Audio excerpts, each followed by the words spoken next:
இருக்கு. ஜெபிக்கிறதுக்கு மாத்திரம் டைம் இல்லை.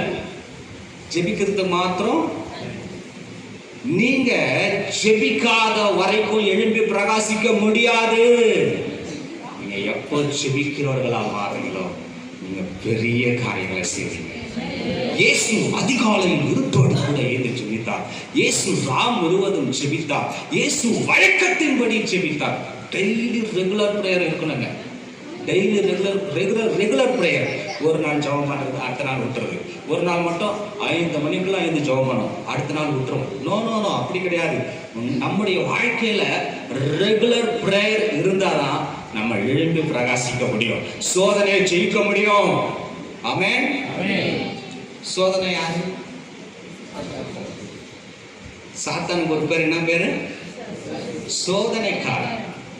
சோதனைக்காரன். இந்த சோதனை கொடுக்கிறவன் யாரு? சோதனைக்காரனாகிய சாத்தான், லூசிபர். அவனை ஜெயிக்கணும்னா நீங்க என்ன பண்ணணும்? ஜெபத்தை மட்டும் விட்டுறாதீங்க. ஜெபத்தை மட்டும் விட்டுறாதீங்க. எனக்கு ஒரு சபை தெரியும். அந்த சபையில ஒரு ஊழியக்காரர் வந்தார். இந்த மாதிரி ஜனங்கள்லாம் உட்கார்ந்து ஜெபம் செய்வோம் அப்படின்னு ஸ்டார்ட் பண்ணாருங்க. என்னன்னு பண்ணாரு? ஸ்டார்ட் பண்ணாரு. அப்படி கண்ணை மூடி ஜெபம் பண்ணி கண்ணை திறந்து பார்த்தா ஒருத்தருமே இல்லை, எல்லாம் வெளியே போட்டுக்கிறாங்க. என்னங்க பார்த்தா அந்த ஏரியால கார்பரேஷன் வாட்டர் வருதான். இந்த கார்பரேஷன் வாட்டர் அப்படிங்கிறதுக்கு எல்லாம் இருந்து ஓடிட்டாங்க. இன்னைக்கு என்னுடைய வாழ்க்கை ஜெபத்திற்கு முக்கியத்துவம் கொடுப்பது இல்லை, உலகத்துக்கு முக்கியத்துவம் கொடுக்குறோங்க.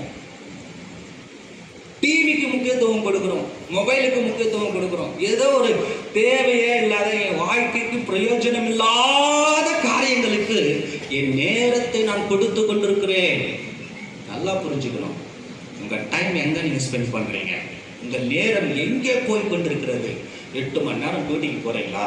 வீட்டுக்கு வரீங்களா? உங்களுக்கு ஃப்ரீ டைம் இருக்கா? அந்த ஃப்ரீ டைம் ஜெபம் பண்ணுங்க. இயேசுவோடு நடக்கிற ஒரு அனுபவத்துக்குள்ள நீங்களும் நான் வர வேண்டும். அதற்காகத்தான் இந்த சபை. ஆமென். மிஞ்சி போன இந்த உலகத்துல எத்தனை நாள் உயிரோடு இருக்க போறோம்? ஒரே ஒரு வாழ்க்கை. இயேசுவோடு நடக்கலாமே, இயேசுவின் சத்தத்தை கேட்கலாமே, இயேசுவின் சித்தத்தை செய்யலாமே, இயேசுவின் பிரசன்னத்தில் மகிழ்ந்திருக்கலாமே.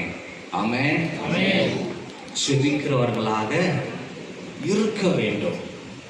செபிக்கணுங்க. செபித்தாதான் பெரிய காரியங்களை செய்ய முடியும். ஆமென்.